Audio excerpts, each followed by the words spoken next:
The dust hadn't even settled from Cornelius Blackwood's boots when the first shot rang out across the prairie.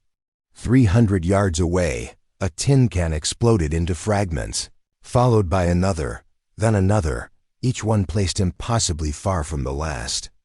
The cattle baron, who had just dismissed the town's new schoolteacher as another useless Eastern flower, now stood frozen, watching as 6 more cans disintegrated in rapid succession, each shot more precise than the last. Before we jump back in, tell us where you're tuning in from, and if this story touches you, make sure you're subscribed, because tomorrow I've saved something extra special for you. What happened next would become the stuff of legend in Copper Ridge, Montana, but the story really began 12 hours earlier, when a dusty stagecoach pulled up to the town's only boarding house, carrying a woman whose quiet determination would challenge everything the most powerful man in 3 counties thought he knew about strength. The October wind carried the scent of coming winter as it swept across the Montana territory, rattling the weathered shutters of Copper Ridge's handful of buildings. It was 1887, and the town existed solely because Cornelius Blackwood willed it so. His sprawling ranch stretched beyond the horizon in every direction, his cattle numbered in the tens of thousands, and his word was law from the Canadian border to the Yellowstone River. Blackwood stood 6 feet 4 inches in his custom leather boots, with shoulders broad enough to fill a doorframe and hands that could snap a man's wrist without effort. His black hair was streaked with silver at the temples, and his pale blue eyes held the cold calculation of a man who had built an empire through sheer force of will. At 43, he controlled more land than some eastern states, employed over 200 men, and could buy or sell most anyone who crossed his path. The townspeople of Copper Ridge existed at his pleasure. He owned the general store, the saloon, the boarding house, and the small bank that consisted of little more than a safe and a nervous clerk named Tobias Welch. When the territorial government insisted that the town needed a proper school, Blackwood grudgingly agreed to fund it, but only because educated workers were more valuable than ignorant ones. He had no patience for sentiment or idealism. The previous schoolteacher, a meek man named Peterson, had lasted exactly 3 months before Blackwood's contempt drove him back to civilization. Peterson had made the mistake of suggesting that the rancher's own son, Marcus, might benefit from learning something beyond cattle prices and property lines. Blackwood's response had been swift and final. "My boy learns what matters in this world, not fairy tales from books." Now, as the afternoon stagecoach approached through the autumn dust, Blackwood watched from the porch of his ranch house with the detached interest of a man observing livestock. The school board in Helena had assured him they were sending someone more suitable this time, whatever that meant. He expected another weak-willed pedagogue who would teach the bare minimum required by law and cause him no trouble. The stagecoach pulled to a stop outside Martha Henley's boarding house, and the driver, a grizzled man named Jim Carson, climbed down to retrieve the luggage. From the coach stepped a woman of perhaps 28 years, wearing a simple brown traveling dress and carrying herself with an erectness that spoke of good breeding. She was neither tall nor short, neither beautiful nor plain, but there was something in the way she surveyed her surroundings that made Blackwood take notice. This was Eleanor Fairchild, though she would not be introduced to the cattle baron for another hour. She had come from Boston, but not for the reasons most people assumed. While her credentials showed an impeccable education at the finest institutions, what they didn't reveal was that she had also spent 3 years teaching in the roughest neighborhoods of Chicago before accepting this position. She had not come to Montana seeking adventure or romance, as the dime novel suggested such women did. She had come because she had something to prove, both to herself and to a world that consistently underestimated what a woman could accomplish. Eleanor paid the driver, collected her 2 modest bags, and walked into the boarding house without looking back.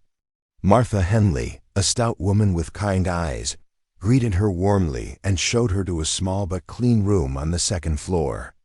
Through the window, Eleanor could see the schoolhouse, a simple wooden building that would become her domain come Monday morning.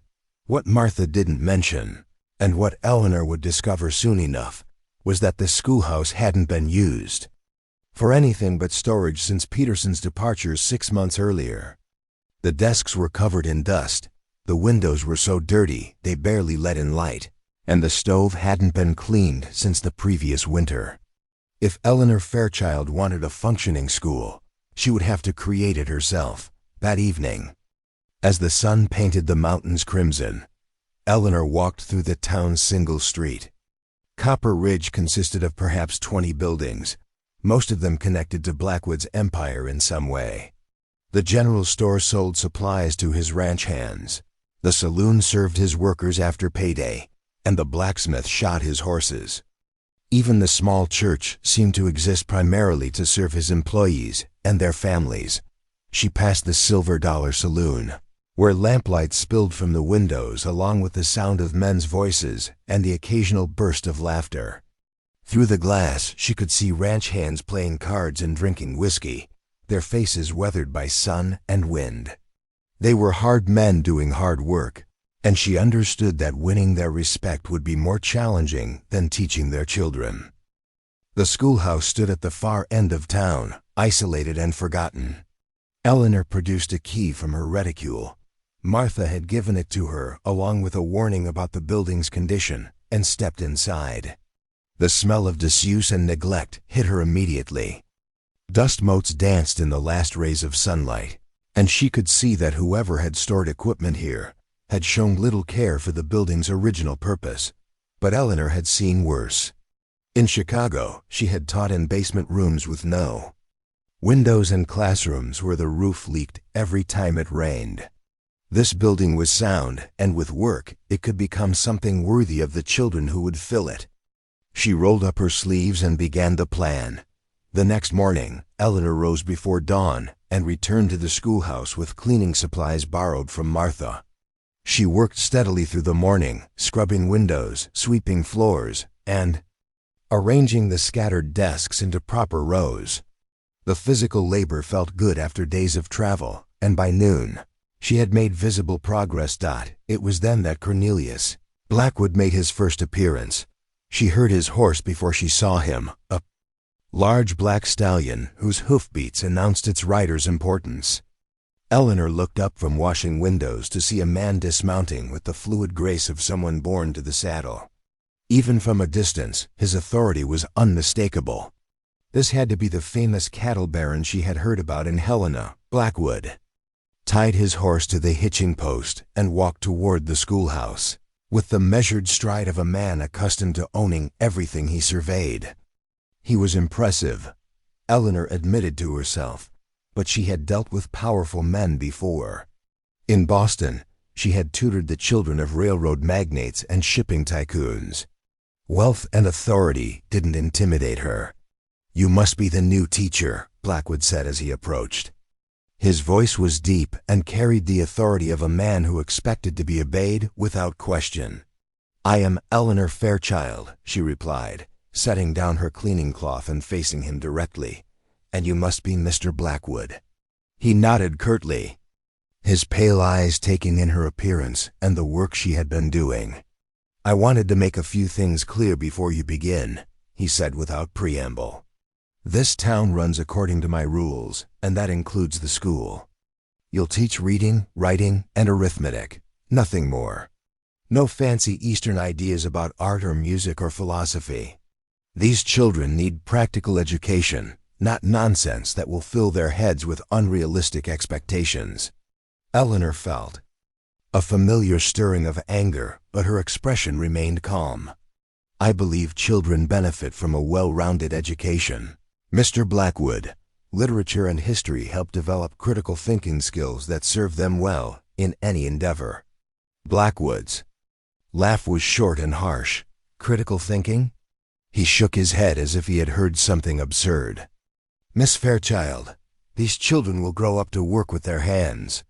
The boys will become ranch hands, farmers, or tradesmen. The girls will marry and raise families. They don't need critical thinking. They need to know enough reading to understand. Contracts, enough writing to sign their names, and enough arithmetic to avoid being cheated at the market. And if some of them have greater potential? Eleanor asked. If some of them could become doctors or lawyers or teachers themselves? Then they'll leave, Blackwood replied bluntly. And this town will be weaker for it.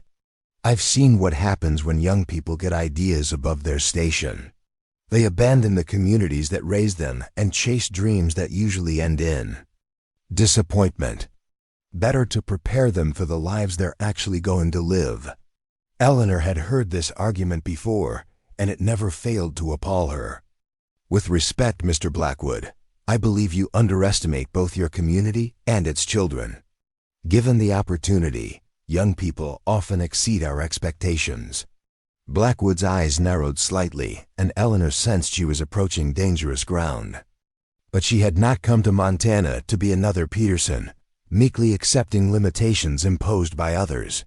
Miss Fairchild, he said, his voice taking on a warning tone, I hope you're not going to be difficult. The last teacher had ideas about improving things too. He didn't last long. I'm here to do my job, Mr. Blackwood. I intend to do it well. See that you do, he replied. And remember that I'm paying your salary. Teachers who don't follow my guidelines find themselves looking for new positions very quickly. With that, he turned and walked back to his horse, leaving Eleanor standing in the doorway of the schoolhouse. She watched him ride away, noting the easy way he controlled the powerful stallion and the confidence in every line of his body. Cornelius Blackwood was accustomed to getting his way, and he clearly expected her to fall in line like everyone else in Copper Ridge. But Eleanor Fairchild had not traveled 1,500 miles to become another cowed subordinate. She had come to teach, and she intended to do exactly that, regardless of what the cattle baron thought was appropriate. That afternoon, she continued cleaning and organizing the schoolhouse, but her mind was working on larger problems. How could she provide the kind of education these children deserved while navigating Blackwood's restrictions? How could she help young people reach their potential without directly challenging the man who controlled their entire world? Preparing and narrating this story took us a lot of time, so if you are enjoying it, subscribe to our channel. It means a lot to us. Now back to the story. As the sun set over the mountains, painting the sky in shades of orange and purple, Eleanor stood in her newly cleaned classroom and made a silent promise. She would find a way to do right by these children, even if it meant confronting the most powerful man in the territory. She had not come this far to compromise her principles for anyone, no matter how much land they owned or how many cattle they ran. What she didn't yet know was that Cornelius Blackwood was about to discover he had seriously underestimated the quiet woman from Boston. Their next encounter would reveal talents and strengths that would force him to reconsider everything he thought he knew about Eastern schoolmarms and the limitations of those he deemed beneath his notice. The stage was set for a confrontation that would echo through the territory for years to come. Monday morning arrived with a crisp October chill that promised winter's early approach. Eleanor stood before her classroom at 7:30, watching through the clean windows as children began arriving from various directions. Some walked from the town's few residential streets, others came on horseback from distant farms, and a handful emerged from a wagon driven by ranch hands heading to work. The children ranged in age from 6 to 15, their clothes practical and well-worn but clean. Eleanor counted 18 students that first morning, more than she had expected in such a small community. They filed in quietly, eyeing her with the cautious curiosity children reserve for new authority figures. "Good morning," she said once they had settled into their seats. "I'm Miss Fairchild, and I'm pleased to be your teacher this year. Let's begin by learning each other's names." The introductions revealed the social structure of Copper Ridge in miniature. There was Samuel Blackwood, Cornelius's 12-year-old son, who sat in the back row with the careful neutrality of a boy who knew his father's opinions. Mary Catherine O'Brien and her younger brother Patrick represented the Irish families who worked the smaller spreads. The Martinez children, Isabella and Diego, spoke English with faint accents that marked their Mexican heritage. Most of the others were the sons and daughters of ranch hands, store clerks, and the few independent farmers who scratched out livings on the territory's margins. Eleanor began with a simple assessment, asking each child to read a paragraph from a well-worn McGuffey reader she had found in the school's supplies. The results varied dramatically. Some, like Samuel Blackwood and Mary Catherine O'Brien, read fluently and with good comprehension. Others struggled with basic phonics, having received irregular schooling at best. What became immediately clear was that these children were far more capable than their previous educational experiences suggested. When Eleanor asked Diego Martinez to solve a mathematics problem involving cattle prices and feed costs, he worked it out in his head faster than she could write the figures on the blackboard. When she requested that Isabella help younger students with their reading, the girl proved to have both patience and natural teaching instincts. By the end of the first week, Eleanor had identified several students with exceptional potential. Thomas Henley, the boarding housekeeper's nephew, possessed a remarkable memory and genuine curiosity about the wider world. Annie Fletcher, whose father ran the general store, showed artistic talent that manifested in her careful attention to handwriting and her ability to illustrate stories with remarkable skill. But it was young Sarah McKinnon who surprised Eleanor most. The 14-year-old daughter of a widowed ranch hand displayed a mathematical aptitude that bordered on the extraordinary. When Eleanor presented her with algebra problems that challenged students twice her age, Sarah solved them with an intuitive understanding that suggested genuine genius. Eleanor began subtly expanding the curriculum, introducing elements of geography when discussing cattle drives, incorporating history when explaining how the territory had developed, and including literature that spoke to the challenges these children faced in their daily lives. She was careful to frame everything in practical terms, knowing that word of her teaching methods would eventually reach Blackwood. The children responded with enthusiasm that both thrilled and concerned her. They asked questions that went far beyond the basics Blackwood had mandated, and their natural intelligence shone through despite years of limited educational opportunities. Eleanor found herself staying late each afternoon, preparing additional materials and planning lessons that would challenge them without appearing to violate the cattle baron's restrictions. It was during her second week that Eleanor encountered Marcus Blackwood outside of school for the first time.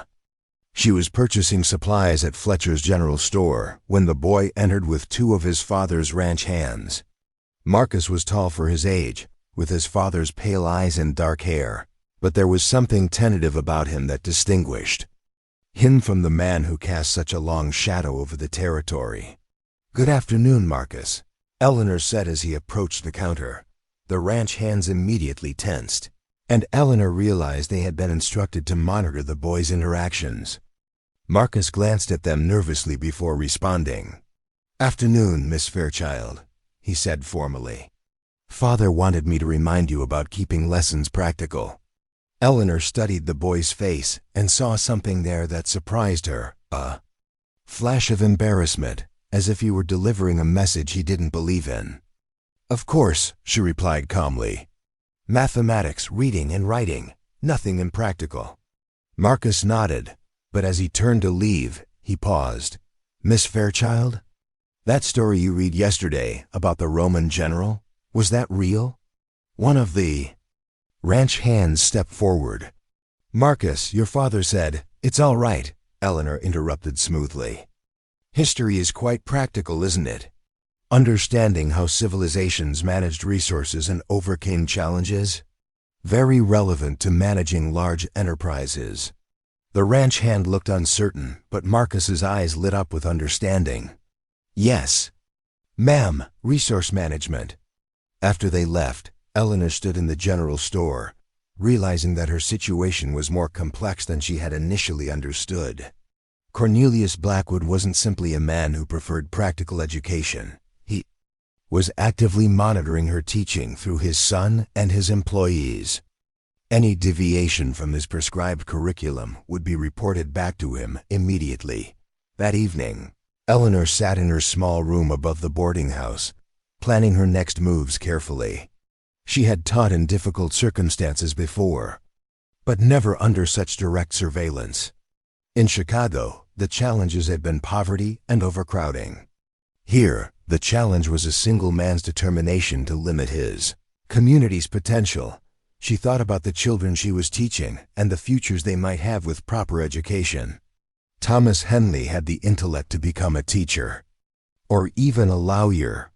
Sarah McKinnon could easily master advanced mathematics and perhaps even engineering. Diego Martinez showed leadership qualities that, properly developed, could take him far beyond ranch work, but pursuing their potential meant finding ways to expand their education without directly challenging Blackwood's authority. Eleanor had learned in Boston that the most effective way to change minds was through results rather than arguments. If she could demonstrate the practical value of broader education, perhaps even the cattle baron would reconsider his restrictions. The opportunity came sooner than expected. On Friday afternoon of her third week, Eleanor was dismissing class when she heard raised voices from the direction of the town center. Through the schoolhouse windows, she could see a crowd gathering near the general store. Several children lingered, clearly curious about the commotion.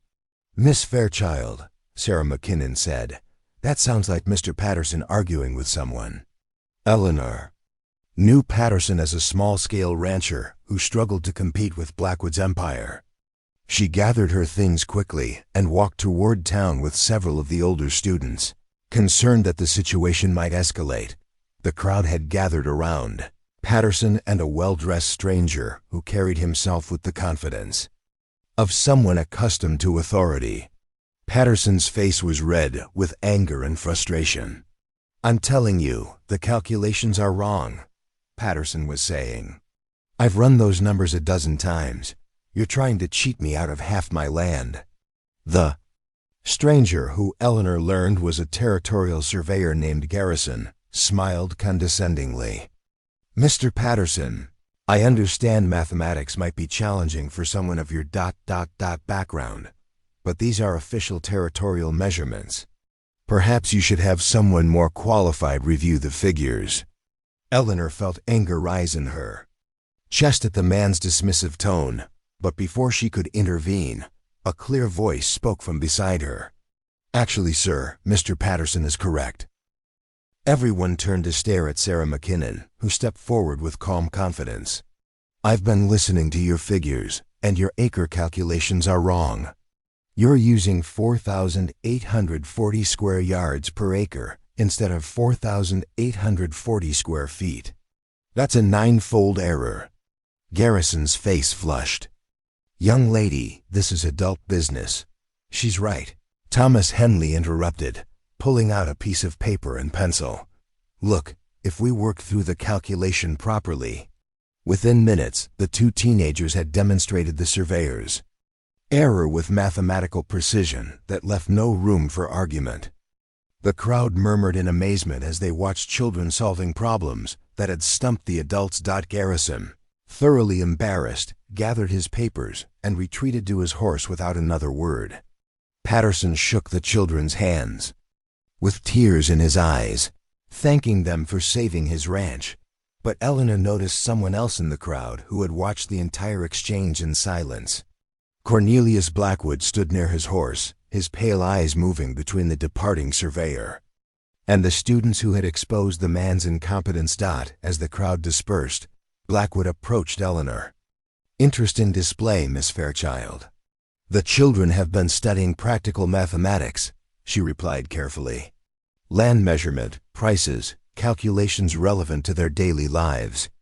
Blackwood studied her face, and Eleanor sensed he was evaluating both her response and her intentions. "Perhaps we should discuss your teaching methods," he said finally. "Tomorrow morning, my ranch." It wasn't a request. That evening, Eleanor prepared for what she knew would be a crucial confrontation. Blackwood had seen evidence that broader education could produce practical results, but she wasn't certain whether he would view that as validation of her methods or as proof that she was exceeding his limitations. She spent the night reviewing her lesson plans and preparing arguments that emphasized the practical value of everything she taught. If she could convince him that her expanded curriculum served his own interests, she might win the freedom to truly educate these children. But as she finally fell asleep, Eleanor couldn't shake the feeling that tomorrow's meeting would determine not just her future in Copper Ridge, but the futures of 18 young people whose potential deserved better than the limitations others tried to impose on them outside her window. The October wind carried the first hints of snow from the distant mountains, and somewhere in the darkness, the vast Blackwood Ranch sprawled across the territory like a kingdom unto itself, ruled by a man who was about to discover that the quiet schoolteacher from Boston had resources and determination he had never imagined. Saturday morning arrived gray and cold, with heavy clouds promising the season's first serious snowfall. Eleanor dressed carefully in her most professional attire, a navy blue dress with modest trim and her best wool coat. She understood that her appearance at the Blackwood Ranch would be scrutinized as carefully as her words, and she intended to project competence and respectability. The Blackwood Ranch house dominated a rise, overlooking thousands of acres of prime grazing land. Built of local stone and imported timber, it was more mansion than farmhouse, with wraparound porches, multiple chimneys, and windows that reflected the morning light like watchful eyes. Eleanor had heard descriptions of its grandeur, but seeing it firsthand reinforced just how much wealth and power she was challenging. A ranch hand named Sullivan met her at the main gate and escorted her up the long drive. His manner was respectful but distant, and Eleanor sensed that word of her unconventional teaching methods had spread throughout Blackwood's organization. She was no longer simply the new schoolteacher, she was a potential problem requiring careful handling. The interior of the house matched its imposing exterior. Rich carpets covered polished hardwood floors, oil paintings of prize cattle and champion horses adorned the walls, and expensive furniture filled rooms designed to impress visitors with their owner's success. Eleanor was led to a study that clearly served as Blackwood's command center, with maps of his holdings covering one wall and ledgers documenting his various enterprises. Filling massive oak bookcases, Blackwood stood behind an enormous desk, examining papers that appeared to be shipping manifests. He was dressed more formally than she had seen him before, in a dark suit that emphasized his commanding presence. Without looking up, he gestured for her to take a seat in one of the leather chairs facing his desk. "Coffee?" he asked, finally, raising his eyes to meet hers. "Thank you, yes." He poured from an ornate silver service, and Eleanor noticed that his hands, despite their obvious strength, moved with surprising precision. This was a man who paid attention to details, whether he was handling delicate china or managing a business empire that stretched across 3 territories. "Tell me about yesterday's incident," he said without preamble, settling into his chair with the easy authority of a man accustomed to extracting information from subordinates. Eleanor chose her words carefully. Mr. Patterson was being taken advantage of by someone who assumed territorial residents lacked education. Sarah McKinnon and Thomas Henley demonstrated that assumption was incorrect. They demonstrated mathematical skills that go well beyond basic arithmetic, Blackwood observed. Skills that suggest their teacher has been covering material not included in our agreement. "I've taught them to calculate areas, volumes, and percentages," Eleanor replied. "All practical skills for anyone dealing with land, livestock, or commerce. The fact that they can apply those skills to detect fraud seems beneficial to the community." Blackwood leaned back in his chair, studying her with those pale blue eyes that missed nothing. "Miss Fairchild, do you think I'm stupid?" The directness of the question caught her off guard. "Of course not, Mr. Blackwood." "Then don't treat me like I am." His voice carried a warning edge. I know advanced mathematics when I see it. I know the difference between teaching practical skills and preparing students for university. The question is whether you're going to be honest about what you're doing and why. Eleanor felt a moment of choice crystallizing before her. She could continue deflecting, maintain her carefully constructed explanations, and hope to preserve her position through diplomatic maneuvering. Or she could take the risk of speaking truthfully to a man who clearly valued direct communication over political niceties. "You're right," she said finally. "I have been expanding the curriculum beyond your original specifications. But I've done so because your community's children are capable of far more than basic literacy and arithmetic. They have genuine intellectual gifts that are being wasted." Wasted? Blackwood's eyebrows rose. "By preparing them for the lives they're actually going to live instead of filling their heads with unrealistic expectations.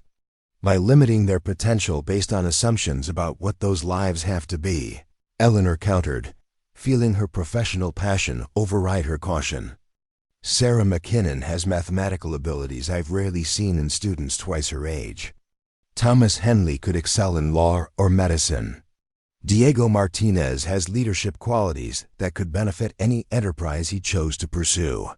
Are you telling me this community wouldn't benefit from having a doctor, a lawyer, and capable leaders?" Blackwood stood and walked to the window overlooking his vast holdings. "Miss Fairchild, you've been here less than a month. I've spent 20 years building this community from nothing.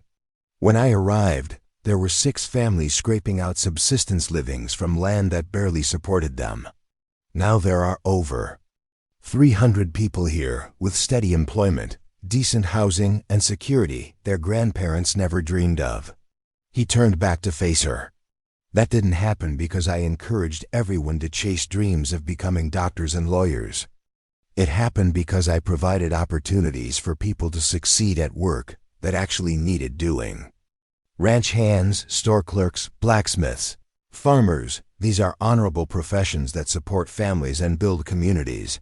I'm not disparaging those professions," Eleanor said. "I'm suggesting that some of these children might have potential for other contributions as well. Potential that will take them away from here," Blackwood replied. "I've seen it happen before.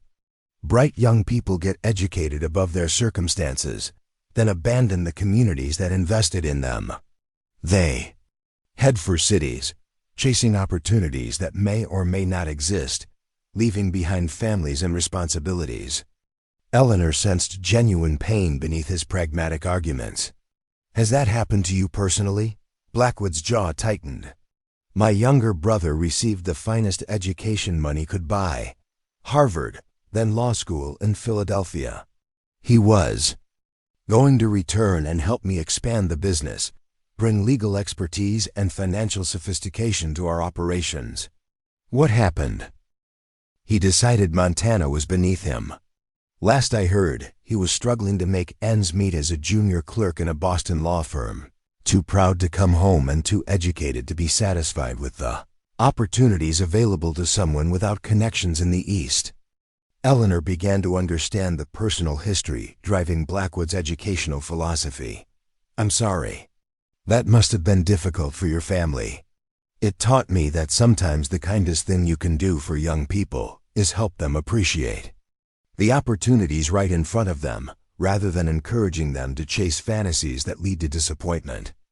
"But what if those opportunities aren't fantasies?" Eleanor asked.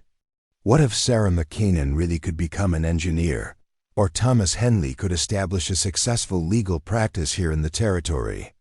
What if expanded education created opportunities rather than destroying them?" Blackwood returned to his seat, pouring himself more coffee while considering her words. "That's a pleasant theory, Miss Fairchild. But theories don't put food on tables or roofs over heads. Yesterday's incident wasn't theoretical," Eleanor pointed out. "If Sarah and Thomas hadn't recognized that surveyor's errors, Mr. Patterson would have lost half his ranch. Their education saved a man's livelihood. One incident doesn't prove a general principle." "Then let me prove it," Eleanor said. surprising herself with her boldness. "Give me 1 year. Let me teach these children properly, without artificial limitations. If at the end of that time they're less prepared for practical life, less capable of contributing to this community, then I'll resign and you can find someone who will stick to reading, writing, and arithmetic." Blackwood studied her with new attention. "And if they become dissatisfied with the opportunities available here, if they decide they're too good for ranch work or farming, then we'll address that problem if and when it arises. But I believe you're underestimating both your community and these children. Young people who understand their options and choose to stay do so with greater commitment than those who stay because they don't know alternatives exist." Silence stretched between them while Blackwood weighed her proposal. Eleanor could hear a clock ticking somewhere in the house and the distant sound of ranch hands going about their morning duties. Outside, the first snowflakes began drifting past the windows. "1 year," he said finally, "but with conditions." Eleanor felt relief flood through her. What conditions? First, any student who wants to pursue advanced education after completing their schooling here does so with the understanding that they're expected to return and contribute to this community. If they want my financial support for college or professional training, they sign agreements committing to serve here for specified periods. That seems reasonable. Second, you document everything you teach and provide regular reports on each student's progress. I want to know exactly what they're learning and how it prepares them for useful work. Agreed. Third, if any student becomes dissatisfied with local opportunities because of unrealistic expectations you've created, you personally help find solutions that keep them in the community. Eleanor hesitated. This condition placed significant responsibility on her shoulders, but she believed in the potential she saw in these children. Agreed. "And fourth," Blackwood continued, "you teach my son as rigorously as you teach the others. Marcus has been coasting on his position instead of developing his capabilities. That ends now. Of course." Blackwood stood and extended his hand. "1 year, Miss Fairchild. Prove that broader education serves this community's interests, and you'll have my continued support. Fail to do so, and we return to the basics." Eleanor shook his hand, noting the calluses that spoke of physical work despite his wealth and status. "Thank you, Mr. Blackwood. I won't disappoint you." As she prepared to leave, Blackwood walked her to the door personally. "Miss Fairchild, I hope you understand what you're taking on. These children's futures, their families' expectations, the community's stability, they're all in your hands now." "I understand the responsibility," Eleanor replied, "and I appreciate the opportunity to prove what's possible." The snow was falling more heavily as Eleanor walked back toward town, but she felt warmed by a sense of possibility. She had won the freedom to truly educate her students, but she had also accepted enormous pressure to demonstrate results. The next year would determine not only her own future, but the futures of 18 young people whose potential she had promised to unlock. As she reached the edge of Blackwood's property, Eleanor turned for one last look at the ranch house. Through a window, she could see Cornelius Blackwood still standing in his study, watching her departure. She wondered what he was thinking and whether he would come to regret giving her the freedom she had requested. What she didn't realize was that Blackwood had already begun to have doubts about his decision. The quiet woman from Boston had challenged his fundamental beliefs about education and community development. She had negotiated with him as an equal rather than a subordinate, and she had committed to prove theories that contradicted everything his experience had taught him. But there had been something in her eyes, a combination of competence and determination, that reminded him of the qualities that had driven his own success. Perhaps, he thought, it was worth discovering whether those qualities could produce the results she claimed were possible. The real test for both of them was just beginning. The first snowfall of winter blanketed Copper Ridge on Monday morning, transforming the rough frontier town into something that resembled a picture postcard. Eleanor arrived at the schoolhouse. Early, her breath visible in the crisp air as she unlocked the door and lit the stove. Today marked the beginning of her expanded curriculum, and she felt both excitement and pressure, knowing that Cornelius Blackwood would be monitoring her progress closely. The children arrived bundled in heavy coats and scarves, their cheeks red from the cold and their eyes bright with curiosity. Word had spread through the small community about Miss Fairchild's meeting with the cattle baron, and even the youngest students seemed to sense that something important was changing. "Good morning, everyone," Eleanor said once they had settled into their seats and hung their winter gear on pegs near the stove. "Today we're going to begin exploring some new subjects that will help you understand the world beyond Copper Ridge." She had spent Sunday evening carefully planning lessons that would satisfy Blackwood's conditions while genuinely expanding the children's horizons. Geography would be taught through the study of cattle trails and railroad routes. History would focus on the development of the American West and the economic forces that shaped their region. Literature would emphasize stories that reflected their own experiences while introducing them to broader themes and ideas. "Sarah," Eleanor said, addressing the mathematically gifted girl, "I'd like you to help me demonstrate something to the class." Sarah McKinnon rose from her seat with the quiet confidence that had impressed everyone during the surveyor incident. Eleanor had spent considerable time thinking about how to challenge this remarkable student while keeping her engaged with her classmates. "I want everyone to imagine that we're planning a cattle drive from here to the railroad in Billings," Eleanor began, drawing a rough map on the blackboard. "Sarah, if we have 2,500 head of cattle and lose an average of 3% to various hazards, how many cattle would reach the market?" Sarah worked the calculation quickly. 2,425 head, Miss Fairchild." "Excellent. Now if each steer sells for an average of $32, what would be the gross revenue?" $77,600. A murmur of amazement went through the classroom. These children had grown up around cattle, but few had ever calculated the enormous sums involved in their community's primary industry.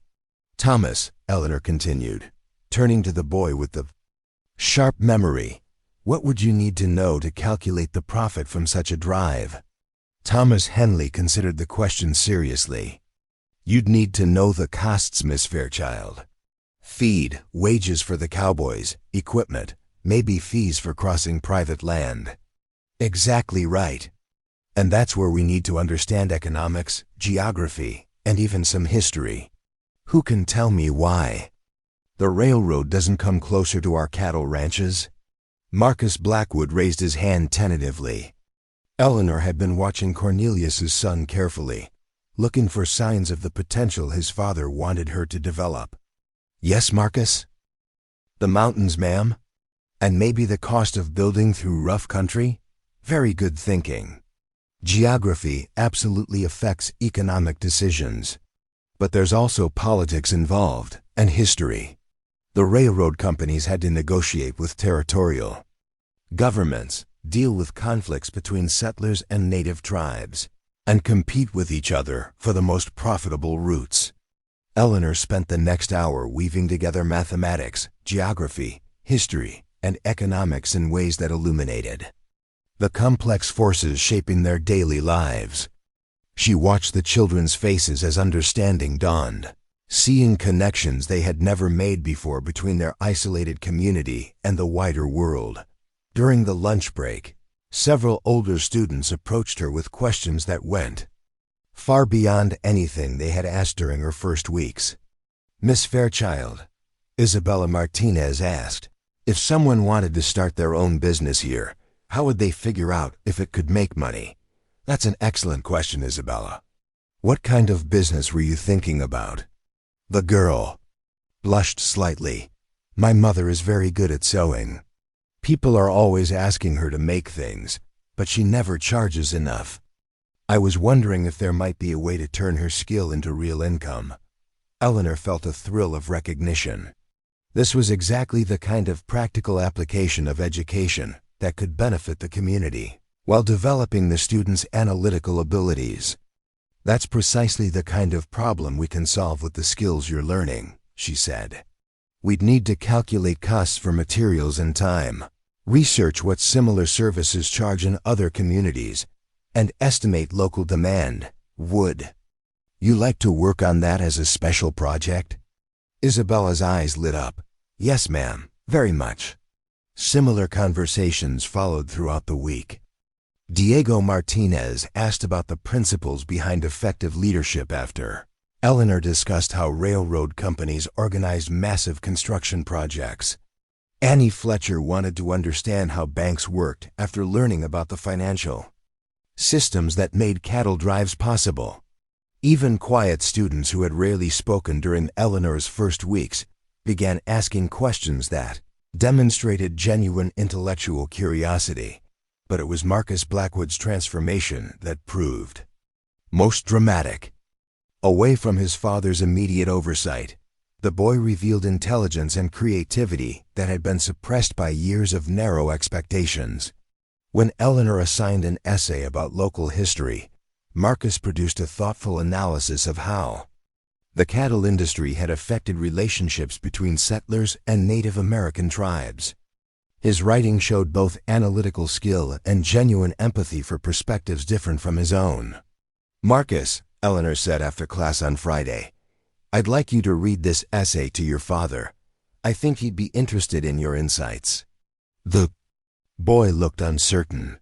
He usually doesn't want to hear about school work, Miss Fairchild.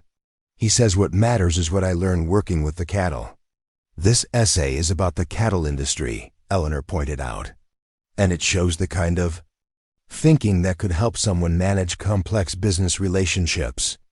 That evening, Eleanor worked late in the schoolhouse, preparing detailed reports on each student's progress as she had promised Blackwood. The changes in just 1 week were remarkable, but she knew that sustaining this momentum would require careful planning and continuous innovation. She was startled by a knock on the schoolhouse door well after dark. Opening it, she found Cornelius Blackwood standing in the falling snow, his expression unreadable. Mr. Blackwood, is everything all right? May I come in? Eleanor stepped aside to let him enter. He removed his hat and looked around the classroom. Noting the map she had drawn on the blackboard and the books she had arranged on the students' desks. I wanted to discuss Marcus's essay, he said without preamble. Eleanor felt her heart sink. Had she pushed too hard, too fast? Was there something inappropriate about the assignment? On the contrary. Blackwood's response surprised her. It was the most thoughtful piece of writing I've seen from my son, ever. Relief flooded through her. He's very intelligent, Mr. Blackwood. He simply needed encouragement to express his ideas. He wrote about perspectives I've never heard him consider before. The essay showed understanding of complexity and nuance that I didn't think he possessed. Eleanor chose her words carefully. Children often have deeper thoughts than they feel. Safe expressing. Sometimes they need permission to share what they're really thinking. Blackwood walked to the window and stared out at his snow-covered domain. I've been pushing him to be practical, to focus on immediate realities. I thought I was protecting him from the kind of disappointment my brother experienced. What if practical education included understanding multiple perspectives and complex relationships? Eleanor suggested. Someone managing a large enterprise needs to consider many different viewpoints to make good decisions. Is that what you're teaching all of them? To think about multiple perspectives? I'm teaching them to gather information, analyze it carefully, and consider the consequences of different choices. Whether they apply those skills to ranching, business, medicine, or law seems less important than developing the ability to think clearly. Blackwood turned back to face her. I've been asking around about your students' families. The Martinez children went home excited about mathematics for the first time in their lives. The O'Brien boy has been reading everything he can find about engineering. Even Sarah McKinnon's father says she's been helping him calculate feed ratios and livestock projections. Are their families concerned about these new interests? That's what surprises me, they're pleased. The children aren't becoming dissatisfied with their lives here. They're becoming more engaged with them. They're asking better questions about their family's work and offering suggestions that actually help. Eleanor felt a cautious optimism. That's exactly what I hoped would happen. Education doesn't have to separate young people from their communities. It can help them contribute more effectively. I came here tonight because I wanted to see for myself what you're doing, Blackwood said, examining the books and materials scattered across Eleanor's desk. These aren't the basic primers I expected. No, but everything relates to skills they'll need regardless of their eventual careers. Critical thinking, clear communication, mathematical analysis, understanding of economic principles. These benefit anyone. Blackwood picked up a book about Western history and leafed through pages marked with Eleanor's careful annotations.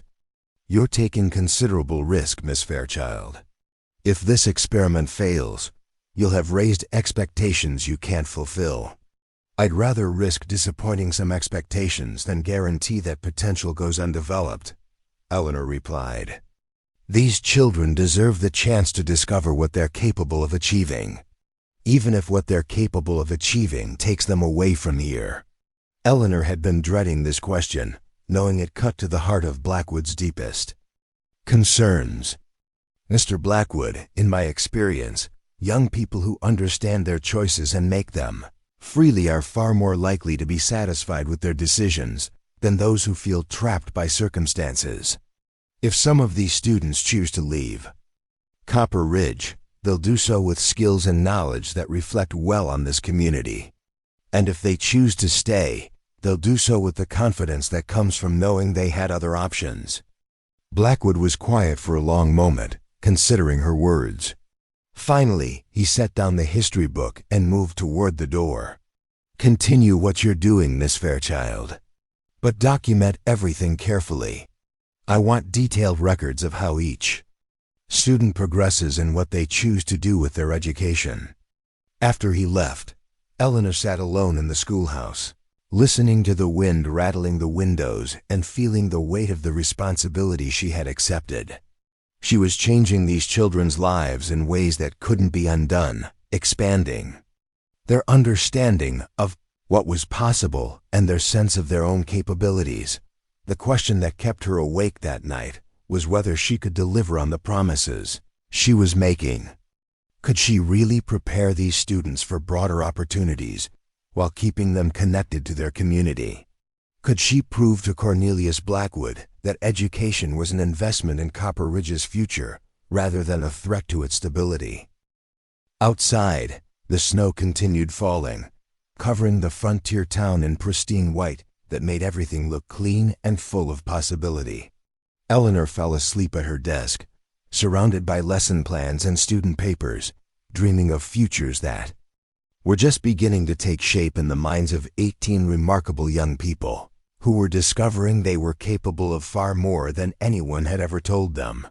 Winter settled over Copper Ridge with unusual severity, bringing temperatures that froze water barrels solid and winds that drove snow through the smallest gaps in buildings.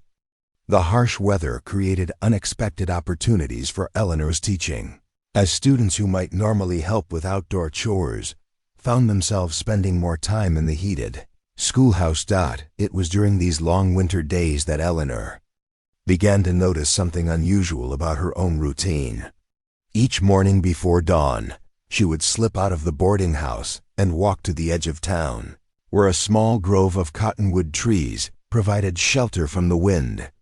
Martha Henley had mentioned seeing her heading in that direction, but assumed she was simply taking morning walks for her health. The truth was more complicated. Eleanor had brought certain possessions from Boston that she kept carefully hidden in her room, items that represented a part of her past she had never shared with anyone in Copper Ridge.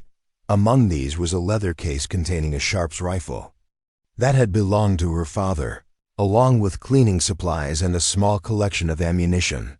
Colonel James Fairchild had been a career military officer who served with distinction in the Civil War before being posted to various frontier assignments.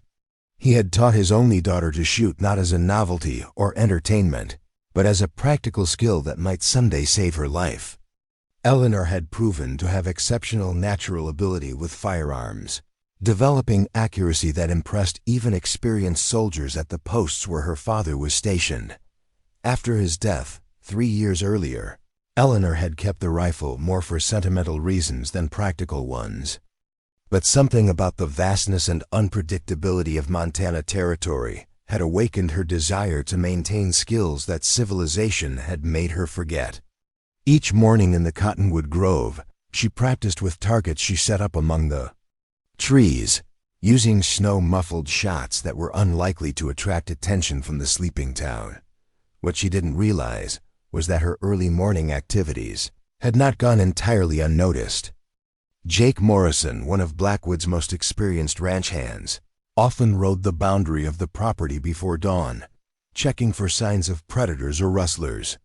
On several occasions, he had heard distant gunshots from the direction of town but had assumed they were coming from hunters or ranchers dealing with wolves. It was during the 3rd week of January that Eleanor's hidden skill nearly revealed itself in a way that would have changed everything. She was working late in the schoolhouse, preparing materials for a lesson about territorial economics, when she heard shouting from the direction of the Silver Dollar Saloon.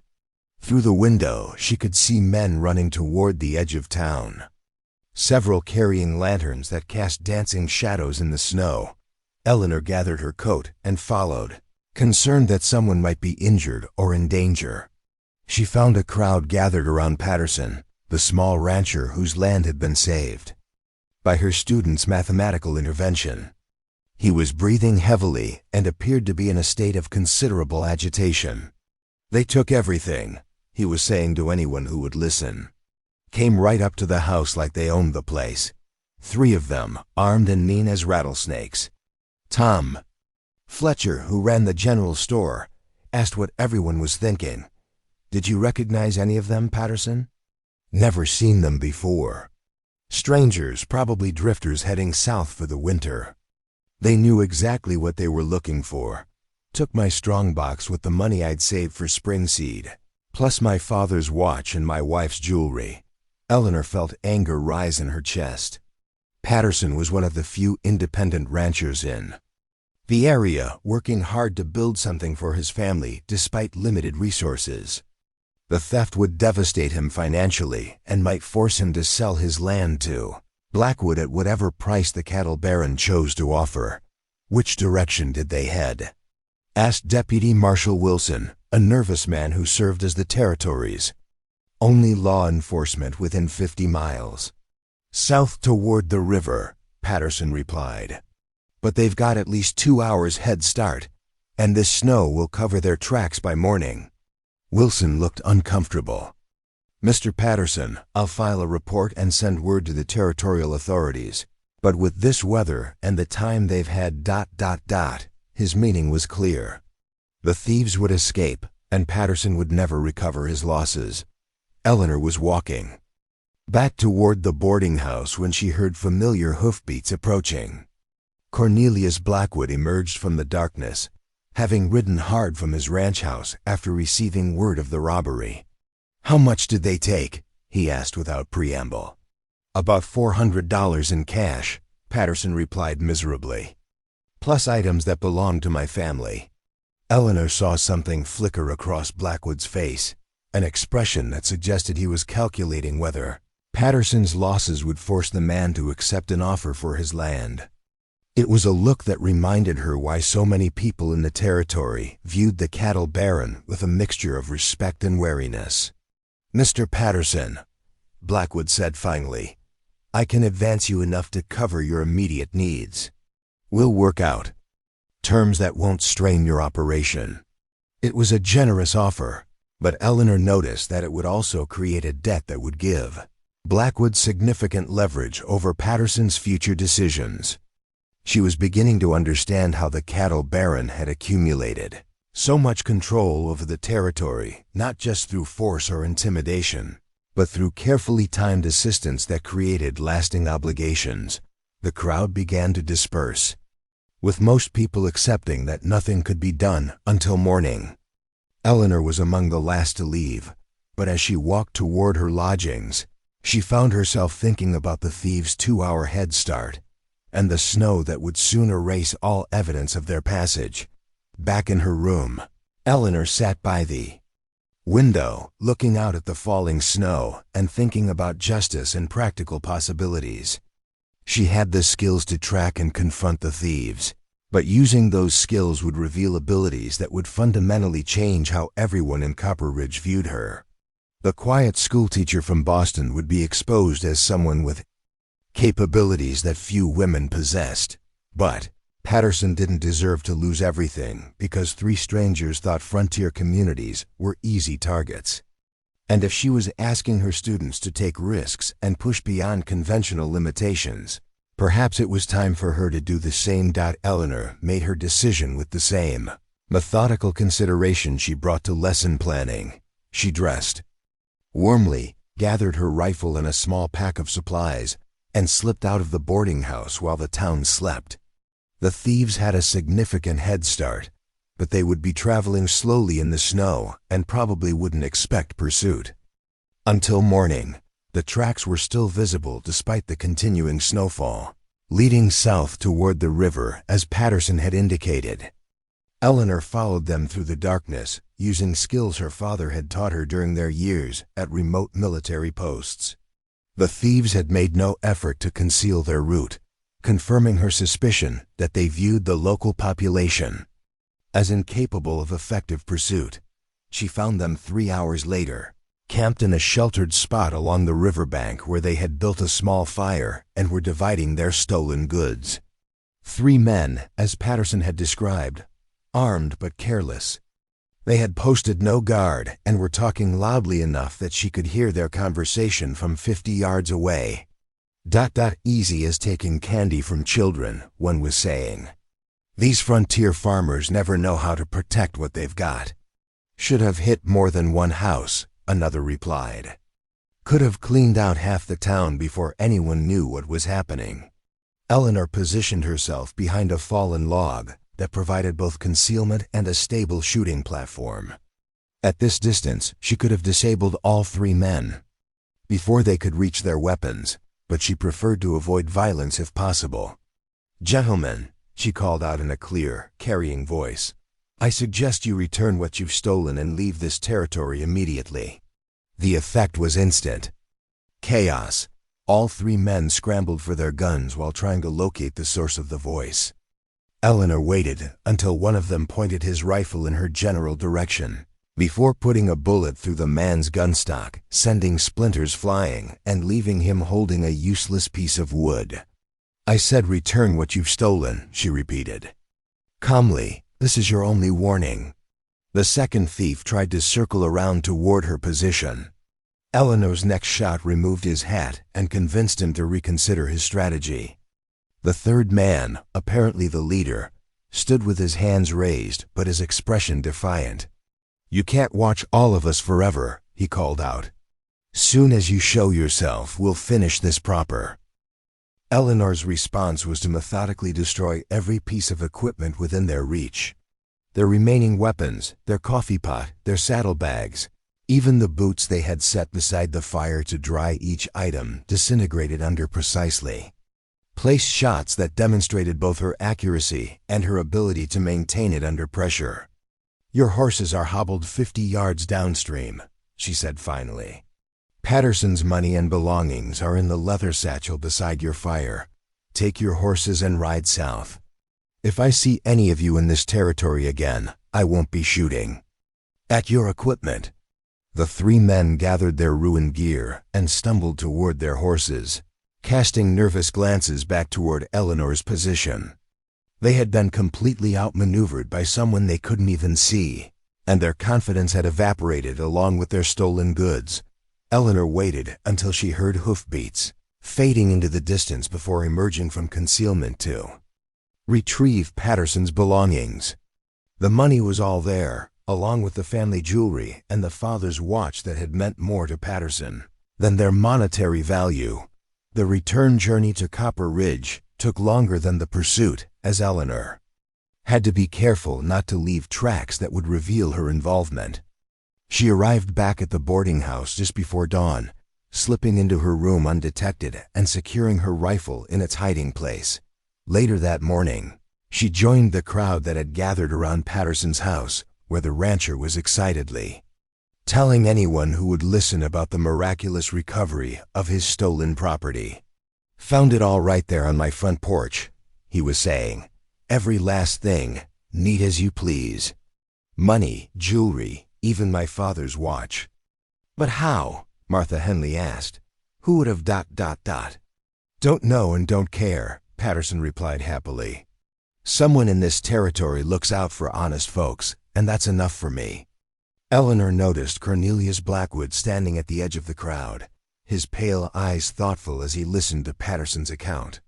When his gaze met hers across the gathered townspeople, she saw something there that made her wonder if the cattle baron suspected more than he was letting on. But for now, her secret remained safe. Patterson had his livelihood back, and 3 thieves had learned that Montana Territory was not as defenseless as they had assumed. Eleanor returned to her classroom that morning, feeling that she had taken an important step toward proving that conventional limitations, often underestimated, what was truly possible. February brought a brief warming spell that melted much of the snow and turned Copper Ridge's single street into a muddy thoroughfare. The temporary thaw also brought unexpected visitors to the territory, a delegation from the territorial capital in Helena, led by Superintendent of Schools Harrison Caldwell, a pompous man in his 50s who clearly viewed his assignment to visit remote communities as beneath his dignity. Eleanor first learned of Caldwell's impending arrival when Marcus Blackwood approached her after class on a Tuesday afternoon. The boy had grown considerably in confidence over the winter months, and Eleanor had watched with satisfaction as he developed into a natural leader among his classmates. "Miss Fairchild," Marcus said, "my father wanted me to tell you that some officials are coming from Helena tomorrow. They want to inspect the school and observe your teaching methods." Eleanor felt a familiar knot of tension in her stomach. Official inspections could be opportunities to demonstrate success or excuses to impose new restrictions. "Did your father say what they're looking for specifically?" "He said they've heard reports about unconventional education happening here. Some people think you're exceeding your authority as a territorial teacher." Eleanor wasn't entirely surprised. Word of her expanded curriculum had inevitably spread beyond Copper Ridge, and territorial bureaucrats were notoriously suspicious of innovation that hadn't been approved through proper channels. "Thank you for the warning, Marcus. I'll make sure everything is ready for their visit." That evening, Eleanor stayed late in the schoolhouse, reviewing lesson plans and organizing materials that would demonstrate the practical value of everything she taught. She had documented her students' progress meticulously, as promised to Blackwood, and the results spoke for themselves. Test scores had improved dramatically, and more importantly, the children were applying their learning to real problems in ways that benefited their families and community. But she also knew that bureaucrats often cared more about adherence to regulations than about results. If Caldwell had come to find fault with her methods, he would probably succeed regardless of her students' achievements. The delegation arrived Wednesday morning in a mud-splattered carriage that had clearly suffered during the journey from Helena. Caldwell emerged wearing a fine wool coat that was completely impractical for frontier conditions, followed by 2 assistants who seemed equally out of place in the rough surroundings. Eleanor met them at the schoolhouse door with professional courtesy, though she noticed that Caldwell barely acknowledged her greeting. His attention was focused on cataloging apparent deficiencies in the building and its surroundings. "Miss Fairchild," he said without preamble, "I've received disturbing reports about irregularities in your teaching practices. Citizens have complained that you're exposing their children to inappropriate material and encouraging unrealistic expectations. I'd be happy to demonstrate our curriculum and show you examples of student work," Eleanor replied calmly. I think you'll find that everything we do serves practical educational goals. We'll see about that, Caldwell sniffed. I want to observe a typical lesson, examine your materials, and interview students individually. Eleanor's students filed in for the morning session, their usual enthusiasm dampened by the presence of stern-faced strangers taking notes. She had planned a mathematics lesson that would demonstrate both advanced problem-solving skills and practical applications. But Caldwell interrupted before she could begin. Miss Fairchild, I notice you have materials here that aren't included in the approved territorial curriculum. Books about history, geography, even literature. These subjects are beyond the scope of primary education in frontier communities. The students use those materials to develop critical thinking skills, Eleanor explained. For example, when we study cattle drive routes, they learn geography, economics, and historical development simultaneously. Critical thinking? Caldwell's tone made it clear he considered the phrase suspect. Miss Fairchild, these children need basic literacy and numeracy, not philosophical speculation. Their futures lie in practical occupations that require concrete skills, not abstract theorizing. Eleanor felt her temper rising but maintained her professional composure. Perhaps you'd like to see those concrete skills in action. Sarah, would you please solve the supply calculation problem we discussed yesterday? Sarah McKinnon stood and approached the blackboard with quiet confidence. The problem Eleanor had assigned involved calculating feed requirements for a cattle operation, with multiple variables: herd size, seasonal nutrition needs, market prices, and transportation costs. Sarah worked through the complex calculation, methodically, explaining each step to demonstrate her reasoning. The final answer required understanding of percentages, geometric progression, and economic analysis that impressed even Caldwell's assistants. That's certainly advanced work, one of them admitted, but is it appropriate for a girl who will likely become a rancher's wife? Before Eleanor could respond, Sarah answered for herself. Sir, my father says these calculations help him plan better than he ever could before. He's increased his profits by 15% since I started helping with the numbers. Caldwell looked skeptical. Young lady, while I'm sure your father appreciates your assistance, women's primary role is domestic rather than commercial.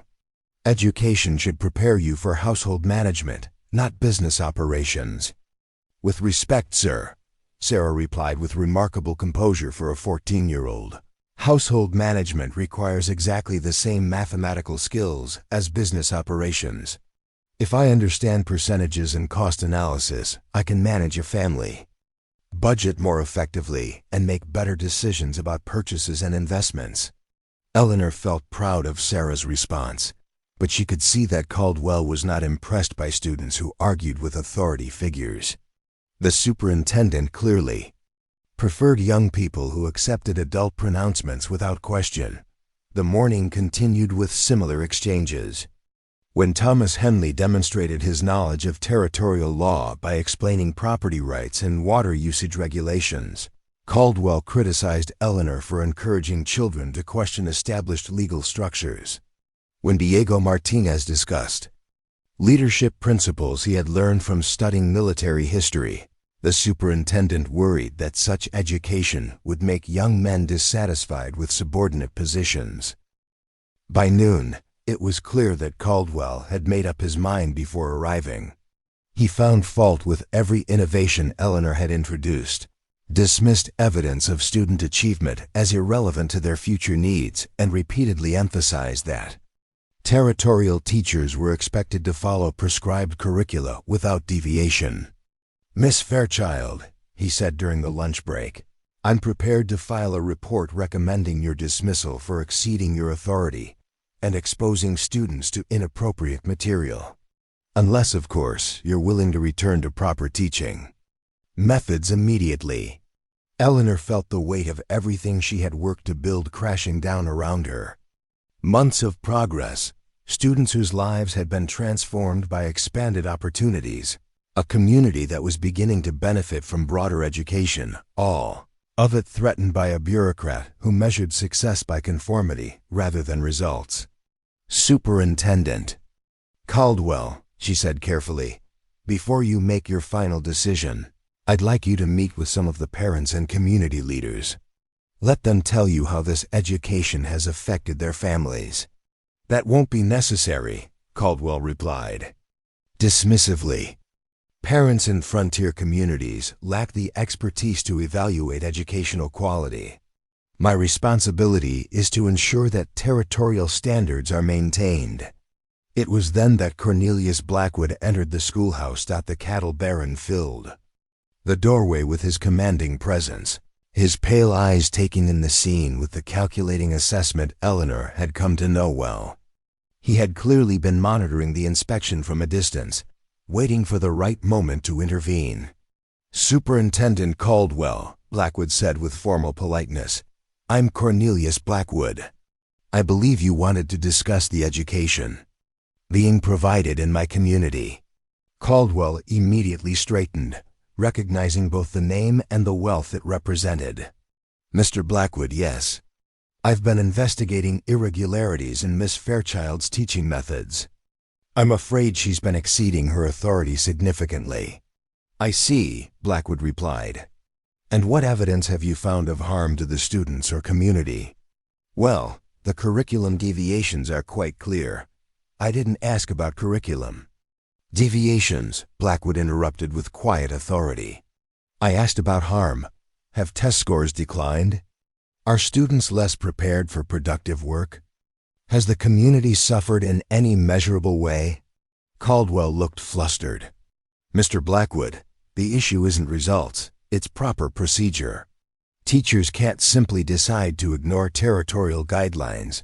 Mr. Caldwell, Blackwood said, his voice carrying the tone of a man accustomed to ending discussions. I pay taxes that fund this school. I employ most of the families whose children attend it, and I have personal investments in ensuring that education serves this community's needs. If you want to criticize Miss Fairchild's methods, you'll need to prove they don't work, not simply complain that they're different. Eleanor watched this exchange with fascination. Blackwood was defending her teaching, but she sensed his motivation was less about supporting her personally than about protecting his community from outside interference. Perhaps, Blackwood continued, you'd like to see some practical demonstrations of what these students have learned. I'm sure they'd be happy to show you skills that directly benefit their families and neighbors. Caldwell looked trapped between his bureaucratic instincts and his reluctance to challenge a man of Blackwood's influence. I suppose a brief demonstration would be acceptable. Excellent, Blackwood said. Miss Fairchild, why don't you arrange something that shows these gentlemen what your students are truly capable of? Eleanor felt a moment of inspiration. I have an idea that might interest everyone.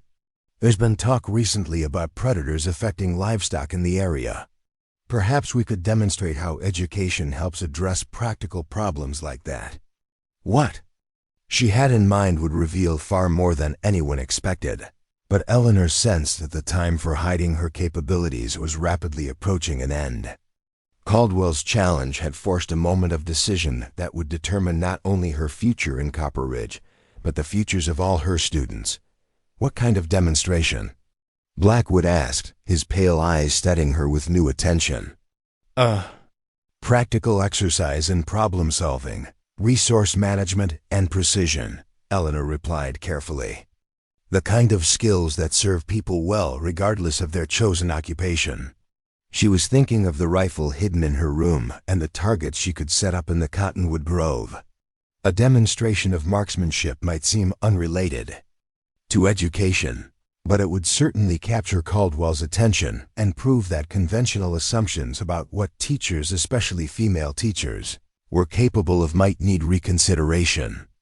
Very well, Blackwood said slowly.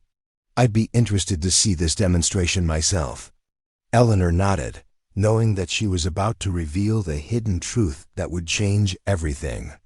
The quiet schoolteacher from Boston was finally going to show Copper Ridge exactly what she was capable of, and the consequences would ripple through the community in ways that none of them could yet imagine. The afternoon sun cast long shadows across the cottonwood grove as an unlikely procession made its way from the schoolhouse to the edge of town. Eleanor led the group, carrying a leather case that had aroused considerable curiosity among the observers. Behind her walked Superintendent Caldwell and his assistants, followed by Cornelius Blackwood and several prominent townspeople who had heard about the unusual demonstration. The students had been dismissed early, but many lingered nearby, sensing that something significant was about to happen. Word had spread quickly through Copper Ridge that their schoolteacher was planning to prove something to the officials from Helena. Though no one quite understood what that proof might entail, Eleanor had chosen the grove carefully. The natural amphitheater formed by the trees would allow spectators to observe safely while providing clear sightlines to targets she planned to set up at various distances. More importantly, the location held personal significance. This was where she had maintained her skills in secret, where she had reconnected with abilities that civilization had encouraged her to forget. "Miss Fairchild," Caldwell said impatiently as they reached the clearing, "I fail to see how a nature walk demonstrates educational competency. We have reports to write and a schedule to maintain." "Patience, Superintendent," Eleanor replied, setting down her leather case and opening it with deliberate care. "I think you'll find this demonstration addresses several of your concerns about practical education." The contents of the case drew immediate attention. Nestled in custom-fitted compartments was a Sharps rifle that gleamed with meticulous care, along with cleaning supplies, ammunition, and other accessories that marked their owner as someone serious about marksmanship. Caldwell's mouth fell open. "Miss Fairchild, what is the meaning of this? Teaching involves books and blackboards, not firearms. Teaching involves preparing students for the realities they'll face," Eleanor replied calmly, lifting the rifle and checking its action with practiced efficiency. In this territory, those realities include the need for precision, steady nerves, and the ability to make critical decisions under pressure. Blackwood watched her handle the weapon with growing fascination. There was nothing tentative or uncertain about her movements. Every action spoke of extensive training and comfortable familiarity with dangerous equipment. "Have you ever fired a gun before, Miss Fairchild?" he asked quietly. "My father was Colonel James Fairchild, formerly of the 3rd Cavalry Regiment," Eleanor replied, loading cartridges with smooth efficiency. He believed his daughter should be capable of protecting herself regardless of circumstances. She walked to a position about 50 yards from a large cottonwood tree and began placing tin cans on branches at various heights and distances. Targets ranged from relatively close shots that any competent marksman could make to extremely challenging placements that would test the limits of accuracy. "This is highly irregular," Caldwell protested. "I cannot approve of a teacher engaging in such masculine activities." "Superintendent," Blackwood said with cold authority, "you wanted proof that Miss Fairchild's methods produce practical results. I suggest you allow her to provide that proof." Eleanor returned to her shooting position, raised the rifle to her shoulder, and took careful aim at the closest target. The shot echoed across the grove, and the tin can exploded in a shower of metal fragments. Without lowering the weapon, she smoothly worked the lever action and fired again. A second can disintegrated, followed by a third. The spectators watched in stunned silence as Eleanor systematically destroyed every target she had placed, including several that seemed impossibly distant. Her shooting was methodical, precise, and utterly without wasted motion. Each shot found its mark exactly where she intended, demonstrating a level of skill that few professional marksmen could match. "Remarkable," whispered one of Caldwell's assistants. "I've never seen a shooting like that." But Eleanor wasn't finished. She walked to her case and retrieved a small bag of additional ammunition, then returned to face the spectators directly. "Gentlemen," she said, her voice carrying clearly across the grove, Education is about developing human potential. It's about discovering what people are truly capable of achieving when they're given proper training and encouragement. She gestured toward the scattered remains of the targets. 6 months ago, you would have described me as a typical Eastern schoolmarm, weak, impractical, unsuited for frontier life. Your assumptions about my capabilities were as wrong as your assumptions about my students' potential. Caldwell found his voice. Miss Fairchild, this display is certainly impressive, but it has nothing to do with teaching children to read and write. Doesn't it? Eleanor challenged. This rifle represents precision, discipline, patience, and the confidence that comes from mastering difficult skills. Those same qualities apply to mathematics, literature, critical thinking, and every other subject I teach. She raised the rifle again, this time aiming at a target none of the spectators had noticed, a small pine cone hanging from a branch nearly 100 yards away. The shot shattered the cone into fragments, leaving only the branch swaying in the afternoon breeze. My students have learned to approach problems with the same systematic precision I just demonstrated. Eleanor continued. They analyze situations carefully, consider multiple variables, and execute solutions with confidence. Whether they're calculating cattle prices, composing letters, or solving community problems, they apply the same disciplined thinking. Blackwood stepped forward, his pale eyes reflecting a new understanding. Miss Fairchild, how long have you possessed these abilities? My father began teaching me to shoot when I was 10 years old, Eleanor replied.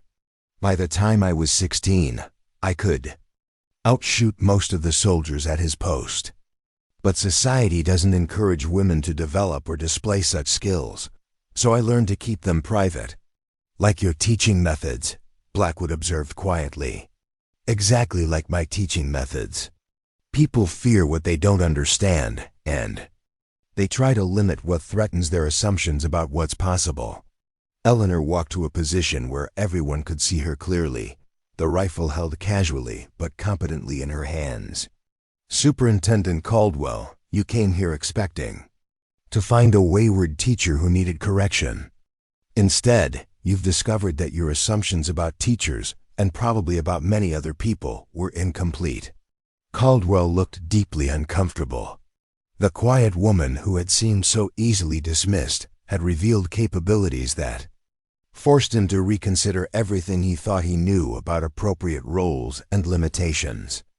My students face the same kind of limited expectations, Eleanor continued. People assume that ranchers' children should only learn basic skills, that girls shouldn't study mathematics, that boys from poor families can't master complex subjects. But when you remove those artificial limitations, you discover remarkable potential. She gestured toward the town, where some of her students were visible watching from a distance. Sarah McKinnon has mathematical abilities that could take her anywhere she chooses to go. Thomas Henley has the intellectual capacity to become a lawyer, a doctor, or a business leader. Diego Martinez has natural leadership qualities that could benefit any enterprise. But none of them will realize that potential if we limit their education based on other people's narrow assumptions. Blackwood was studying Eleanor with an expression that mixed respect with something approaching awe. Miss Fairchild, why didn't you reveal these capabilities earlier? Because I learned long ago that people react badly to women who exceed conventional expectations, Eleanor replied honestly. I came here to teach, not to challenge social conventions about feminine behavior. But when my students' futures are threatened by bureaucratic narrow-mindedness, I'm willing to risk social disapproval. She turned to address Caldwell directly. Superintendent, you have a choice to make. You can file a report condemning innovative education because it doesn't conform to your preconceptions. Or you can recognize that the best teaching develops human potential in ways that serve both individuals and communities. Caldwell stood in uncomfortable silence, clearly struggling with implications that went far beyond educational policy. If his assumptions about the schoolteacher had been so completely wrong, What other assumptions might need reconsideration? One of his assistants spoke up tentatively. Ma'am, where did you learn to shoot like that? I mean, beyond your father's instruction? Eleanor smiled for the first time that afternoon. Practice, patience, and refusal to accept that accuracy is beyond a woman's capabilities. The same qualities I try to instill in my students about every subject they study. Jake Morrison, the ranch hand who had occasionally heard distant gunshots, during his dawn patrols, suddenly understood what he had been hearing. Miss Fairchild, have you been practicing out here every morning? Most mornings, yes. Maintaining skills requires consistent effort, whether those skills involve marksmanship, mathematics, or teaching. Blackwood walked closer, his expression thoughtful. Miss Fairchild, I owe you an apology. When I first met you, I made assumptions about Eastern women and their suitability for frontier life. I was wrong about your capabilities then, just as I may have been wrong about the capabilities of many other people. Including your students? Eleanor asked pointedly. Including my students, he admitted, and possibly including my own son. Eleanor sensed that this moment represented more than vindication of her teaching methods. She had forced an entire community to confront their assumptions about human potential and the artificial limitations that society imposed on different groups of people. Gentlemen, she said, beginning to clean her rifle with the same methodical precision she had demonstrated in shooting, I hope this afternoon has illustrated something important about education. The goal isn't to fit people into predetermined roles. It's to discover what they're truly capable of achieving. Caldwell cleared his throat awkwardly. Miss Fairchild, I need to reconsider my evaluation.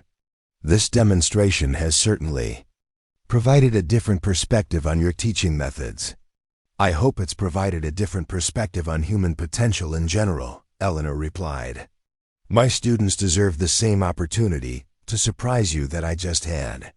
As the group began walking back toward town, Eleanor noticed that the dynamics had shifted fundamentally. She was no longer the questionable schoolteacher whose methods needed correction. She had become someone whose opinions commanded respect and whose capabilities demanded recognition. But more importantly, she had proven that the limitations people accepted were often artificial constructions that prevented the development of remarkable potential. Whether that lesson would translate into lasting change for her students remained to be seen, but the foundation had been laid for a very different kind of future in Copper Ridge. The quiet schoolteacher from Boston had revealed herself to be something far more complex and capable than anyone had imagined, and the reverberations of that revelation would reshape the community in ways that none of them could yet fully comprehend. The evening following Eleanor's dramatic demonstration found Copper Ridge buzzing with conversation unlike anything the frontier town had ever experienced. In the Silver Dollar Saloon, ranch hands who had witnessed the shooting from a distance recounted what they had seen to those who had missed it.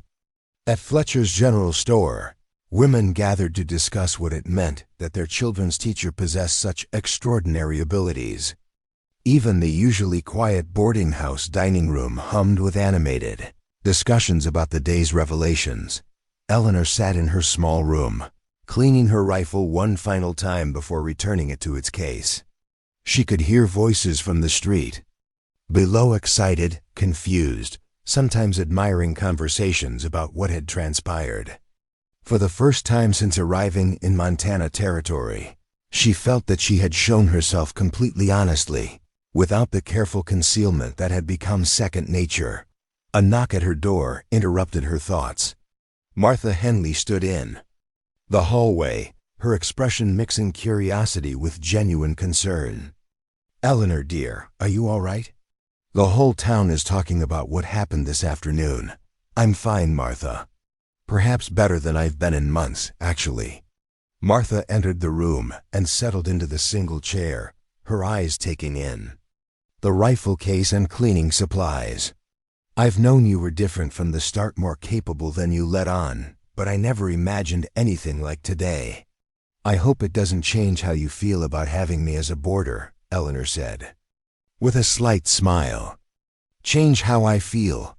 Eleanor, you probably saved Patterson's ranch and property without anyone knowing it. You've been protecting this community while teaching our children, and we never even realized it. If anything, I'm honored to have you here. Eleanor looked up from her work, surprised by the genuine admiration in Martha's voice. You know about Patterson?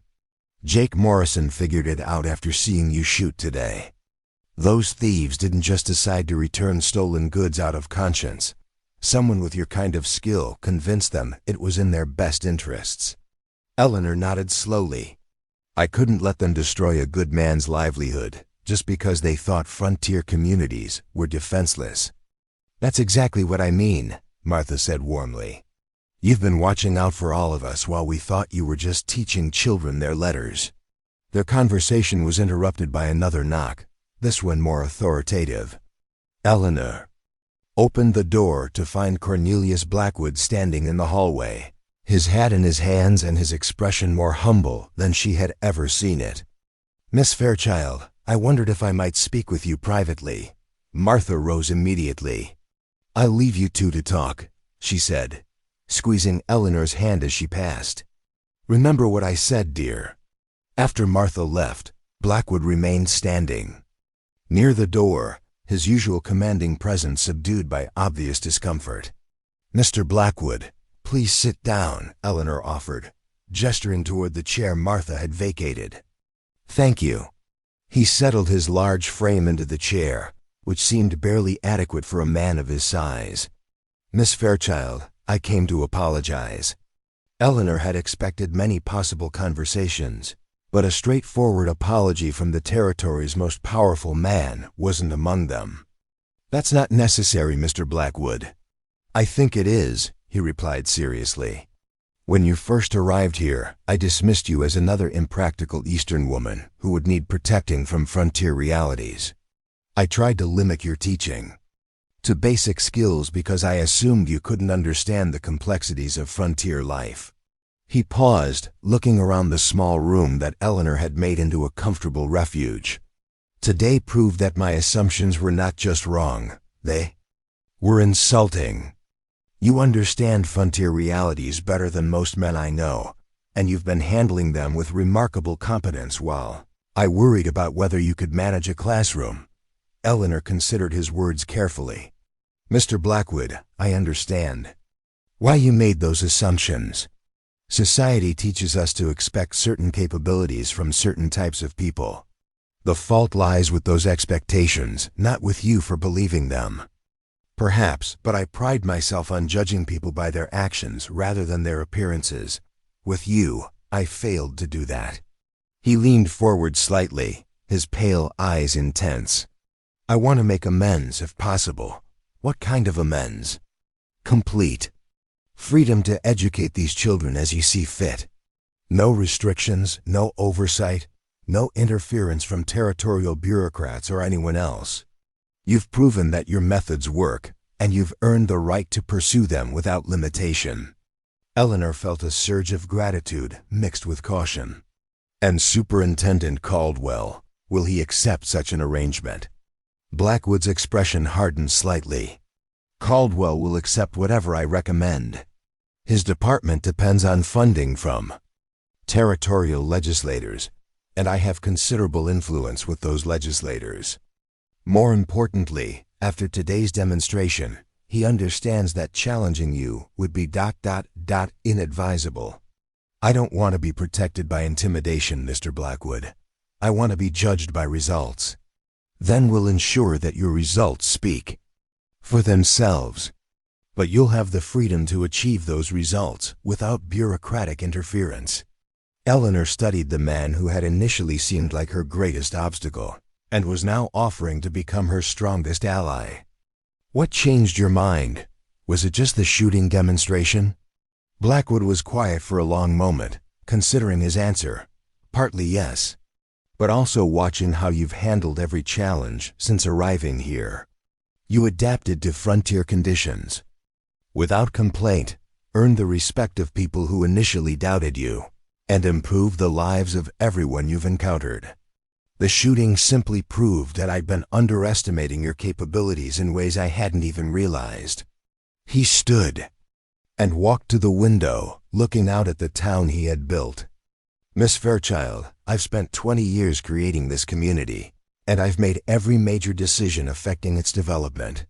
But today you've forced me to realize that my decisions have sometimes been based on incomplete understanding of what people are capable of achieving. Including your own son, Eleanor observed. Especially my own son. Blackwood's voice carried a note of regret. Marcus has shown more intellectual growth in the past few months than in all his previous years of schooling. I attributed that to natural maturation, but today I understood that you had simply given him permission to think more deeply than I ever encouraged. Eleanor felt moved by his honesty. Marcus is remarkably intelligent, Mr. Blackwood. He's also kind, thoughtful, and naturally gifted at understanding different perspectives. Those qualities will serve him well regardless of what career he chooses. Even if that career takes him away from ranching, even then. Though I suspect you'll find that a well-educated son who chooses ranching will be far more capable than one who ranches because he knows no alternatives. Blackwood turned back to face her. Miss Fairchild, I have a proposition for you. I'm listening. I want to expand the school, build a larger facility, hire additional teachers, create educational opportunities that will serve this entire region. I want Copper Ridge to become known for having the finest education in the territory. Eleanor felt excitement building despite her caution. That would be wonderful, but it would also be expensive. I can afford expensive. What I can't afford is wasting the potential you've shown me exists in these children. Sarah McKinnon's mathematical abilities, Thomas Henley's analytical mind, Diego Martinez's leadership qualities, these are resources more valuable than cattle or land. And the other communities in the region? Would they send their children here?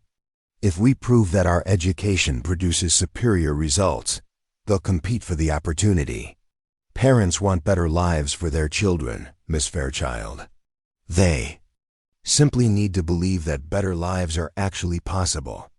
Eleanor walked to her own window, looking out at the schoolhouse where she had worked so hard to expand young minds. The building that had seemed adequate for basic education would never accommodate the kind of comprehensive learning Blackwood was proposing. What about the territorial authorities? Won't they object to unauthorized educational expansion? Let me worry about the territorial authorities, Blackwood replied with returning confidence. I've learned that results speak louder than regulations, and I intend to ensure that our results are impossible to ignore. Eleanor felt a thrill of possibility. Mr. Blackwood, such an expansion would require careful planning. We'd need to recruit qualified teachers, develop appropriate curricula, establish admission standards, all of which you would oversee as head of the school. Miss Fairchild, I'm offering you the opportunity to create the kind of educational institution you believe these children deserve. The magnitude of what he was proposing began to sink in.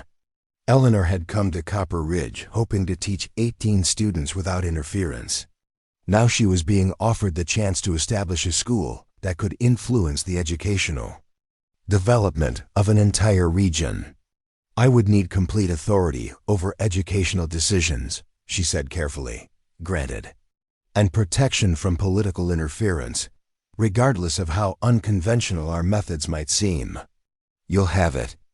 And the understanding that some of our graduates will choose careers that take them away from this region. Blackwood nodded slowly. I'm beginning to think that's not necessarily a loss. Young people who succeed elsewhere while maintaining connections to their home communities can benefit both places. Eleanor extended her hand. Then yes, Mr. Blackwood, I accept your proposition. As they shook hands, Eleanor realized that her morning shooting practice had accomplished far more than maintaining personal skills. It had revealed capabilities that forced an entire community to reconsider what was possible leading to opportunities she had never imagined when she stepped off the stagecoach 6 months earlier. "There's one more thing," Blackwood said as he prepared to leave. "I want you to teach other people in the community to shoot. If this region is going to prosper, its residents need to be capable of protecting what they've built." Eleanor smiled. "I think that can be arranged. Though you might be surprised by how many people already possess hidden capabilities they've never had reason to display." After Blackwood left, Eleanor sat in her chair feeling overwhelmed by the day's developments. She had risked everything by revealing her abilities, but that risk had opened possibilities beyond her most optimistic hopes. The quiet schoolteacher from Boston was about to become the architect of educational transformation for an entire region. Outside her window, Copper Ridge settled into evening routines, but Eleanor sensed that everything had fundamentally changed. The community that had initially seemed so fixed in its expectations and limitations was about to discover what became possible when those limitations were removed and human potential was allowed to flourish without artificial constraints. 2 years later, the Copper Ridge Educational Institute stood as the crown jewel of Montana Territory's academic institutions. The impressive brick and stone building rose 3 stories above the prairie, its tall windows gleaming in the morning sun and its bell tower visible for miles in every direction. Students arrived daily from ranches and towns across the region, some boarding in the dormitories Blackwood had funded, others commuting from family properties that had prospered under the guidance of their newly educated children. Eleanor stood on the front steps of the institute, watching the morning arrival of students whose capabilities had far exceeded anyone's initial expectations. Sarah McKinnon, now 16, served as a teaching assistant for advanced mathematics while completing her own studies in engineering principles. Thomas Henley had established a small legal practice that served farmers and ranchers throughout the territory, applying his education to resolve disputes and draft contracts that protected his clients' interests. Diego Martinez led a community improvement committee that had brought electricity and improved water systems to Copper Ridge, demonstrating the practical benefits of combining education with local knowledge. The transformation extended far beyond individual success stories. The institute had attracted teachers from universities across the nation, drawn by the freedom to innovate and the resources Blackwood provided. Students learned classical literature alongside practical agriculture, studied advanced mathematics, while mastering mechanical engineering, and developed leadership skills through managing real community projects.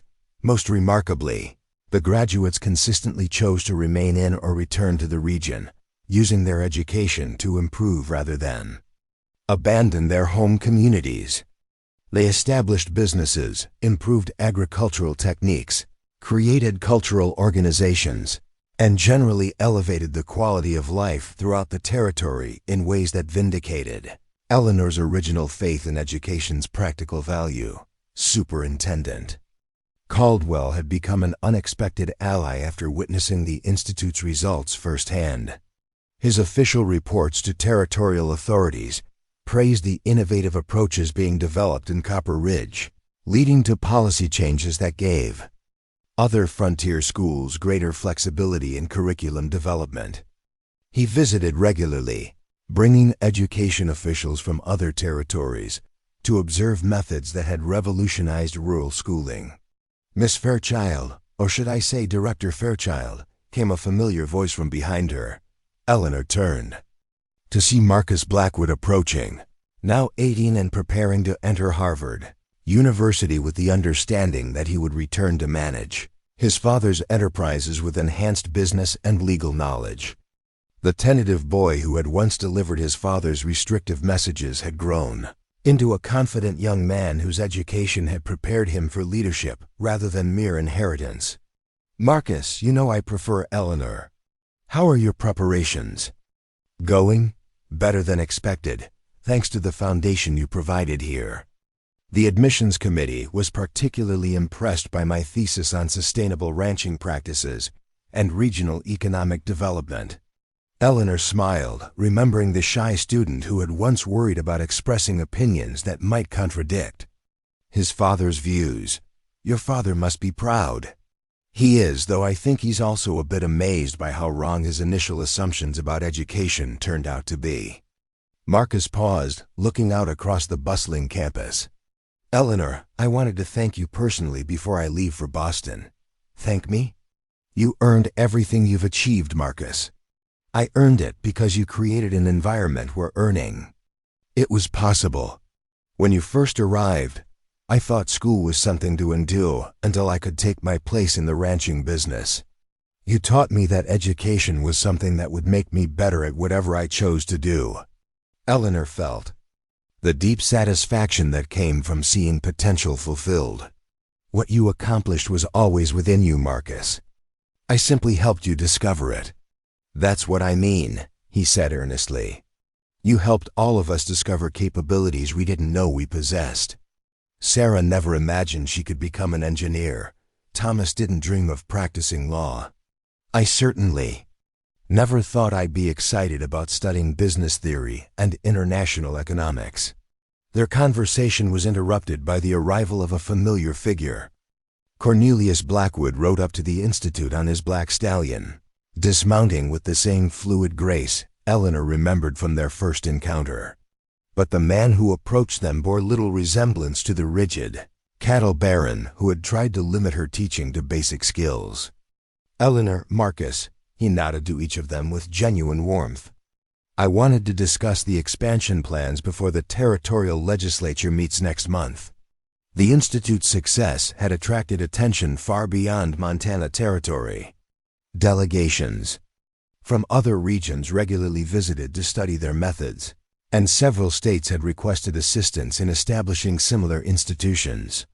Blackwood had proposed creating a network of affiliated schools that would share curricula and teaching approaches, spreading the innovations developed in Copper Ridge throughout the American West. The funding should be approved without difficulty, Blackwood continued.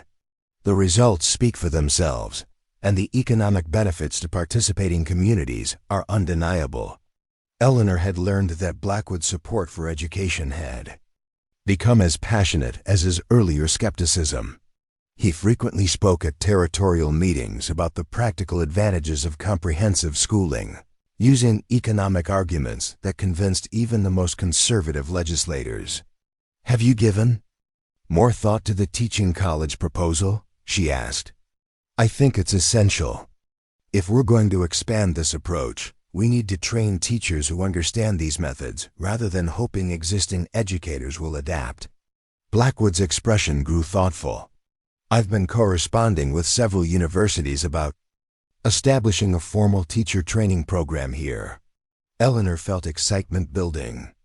A teaching college would ensure that the innovations they had developed would survive and spread rather than remaining isolated experiments. What kind of timeline are you considering? Construction could begin this summer if the legislature approves funding. We could accept our first class of prospective teachers within 18 months. Marcus listened to this conversation with the kind of engaged attention that demonstrated how thoroughly his education had prepared him for complex discussions. Eleanor, would you consider teaching in the college program? Sharing these methods with other educators? I think I'd find that very rewarding, Eleanor replied. Though I also want to maintain direct contact with students. Teaching teachers is important, but teaching children remains the heart of the work. As they talked, Eleanor reflected on the remarkable journey that had brought them to this point. She had arrived in Copper Ridge as a dismissed schoolteacher, dismissed by a cattle baron who viewed education as potentially dangerous to community stability. Her hidden capabilities had forced everyone to reconsider their assumptions about what was possible, leading to educational innovations that were transforming an entire region. The afternoon brought a special ceremony that had become an annual tradition at the Institute. Graduating students presented projects that demonstrated how their education contributed to their community's development. This year's presentations included a water conservation system designed by Sarah McKinnon, a cooperative farming initiative organized by Diego Martinez, and a legal aid clinic established by Thomas Henley. Eleanor watched these presentations with deep pride, seeing evidence of education's power to develop both individual potential and community welfare. The young people standing before the audience bore little resemblance to the cautious children who had filed into her one-room schoolhouse 3 years earlier. They had become confident, capable adults whose education had prepared them to improve rather than abandon their home communities. Ceremony concluded with remarks by Blackwood, who had become an eloquent advocate for educational innovation.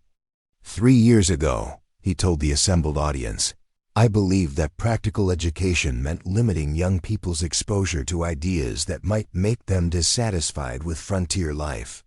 I was wrong in ways that I'm still discovering, he gestured toward the graduating students. These young people have proven that the best practical education expands rather than limits human potential. They've used their learning to solve problems, create opportunities, and improve conditions for everyone in their communities. Eleanor noticed tears in the eyes of several parents as they watched their children receive recognition for achievements that had exceeded everyone's expectations. These families had trusted her with their most precious possessions, their children's futures, and had seen that trust rewarded beyond their most optimistic hopes. After the ceremony, Eleanor found herself alone on the Institute's front steps as the sun set over the Montana prairie. The building behind her hummed with conversations about future plans, new projects, and expanded opportunities. Students, parents, and teachers discussed possibilities that none of them had imagined when she first arrived in the frontier town. Gentle touch on her shoulder interrupted her reflections. Martha Henley, now in her 70s but still energetic, settled beside her on the steps. Quite a transformation, Martha observed, looking out at the thriving campus. Indeed it is. Sometimes, I can barely believe everything that's happened. You know what I think transformed everything? Martha asked with a knowing smile. What's that? The morning you decided to stop hiding who you really were. Everything that followed came from that moment of honesty. Eleanor considered Martha's words. I suppose you're right. Though I never expected that revealing my shooting abilities would lead to all this. It wasn't the shooting itself, Martha replied thoughtfully. It was your willingness to challenge assumptions about what people, especially women, are capable of achieving. You proved that limitations are often artificial, and that changed how everyone thought about human potential. As darkness settled over Copper Ridge, lights began appearing in windows throughout the growing town. The Institute's dormitories glowed with warm illumination as students prepared for another day of learning. In the distance, Eleanor could see lights from ranches and farms where families applied knowledge gained through education to improve their operations and their lives. Martha, Eleanor said quietly, do you think we've really changed things permanently? Or might people revert to old assumptions when the novelty wears off? Oh, my dear, Martha chuckled, you can't unknow what you know. These families have seen their children achieve things they never thought possible. They've experienced the practical benefits of comprehensive education. They're not going to willingly return to artificial limitations. Eleanor felt the deep satisfaction that came from work well done. She had taken enormous risks by revealing her true capabilities and challenging established assumptions about education. Those risks had led to opportunities that had transformed not just her own life, but the lives of hundreds of students and their families. The quiet schoolteacher from Boston had become the architect of educational revolution that was spreading throughout the American West. More importantly, she had proven that human potential, when properly nurtured and challenged, could exceed even the most optimistic expectations. As she finally rose to return to her quarters, Eleanor paused for one last look at the institute she had helped create. Tomorrow would bring new challenges, new students, and new opportunities to discover what people were truly capable of achieving. The work of education, the work of developing human potential, was never truly finished, but tonight, surrounded by evidence of transformation that had exceeded everyone's expectations.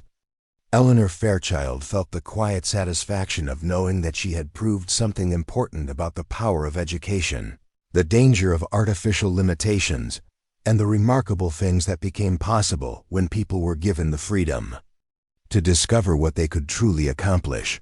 The cattle baron, who had once dismissed her as an impractical Eastern flower, had become her strongest ally in proving that the most practical education was also the most expansive, and that the best way to serve a community was to develop the full potential of every person within it.